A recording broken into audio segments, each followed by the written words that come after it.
નમસ્કાર દર્શક મિત્રો, આપ જોઈ રહ્યા છો વીએસ ન્યૂઝ. સમાચારમાં વાત કરીએ તો રાજુલામાં એસટી ડેપો ખાતે રાજુલાથી ભાવનગર 2 નવી બસોનું લોકાર્પણ ભાજપના આગેવાનો અને હોદ્દેદારોના વરદ હસ્તે કરવામાં આવ્યું. સમગ્ર વિગતની વાત કરીએ તો રાજુલામાં એસટી ડેપો ખાતે બપોરના સમયે 1:15 ભાજપના આગેવાનો અને હોદ્દેદારોના વરદ હસ્તે 2 નવી એસટી બસોનું લોકાર્પણ કરવામાં આવ્યું, જેમાં બસનો રૂટ રાજુલાથી ભાવનગર. 2 નવી બસોનું લોકાર્પણ કરવામાં આવતા જ રાજુલાના વેપારી તેમજ નાગરિકોમાં ખુશીનો માહોલ.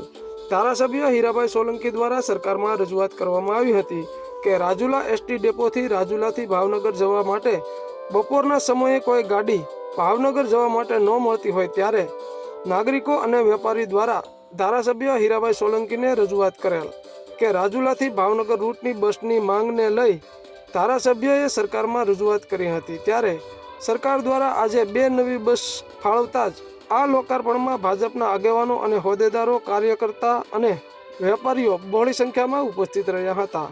શહેરજનોને હારે રાખી અને વર્ષોથી અમે ભારતીય જનતા પાર્ટીના કામ કરીએ છીએ. અપેક્ષા જેટલી જ્યારે આવી છે ત્યારે અમે પૂરી પાડી છે.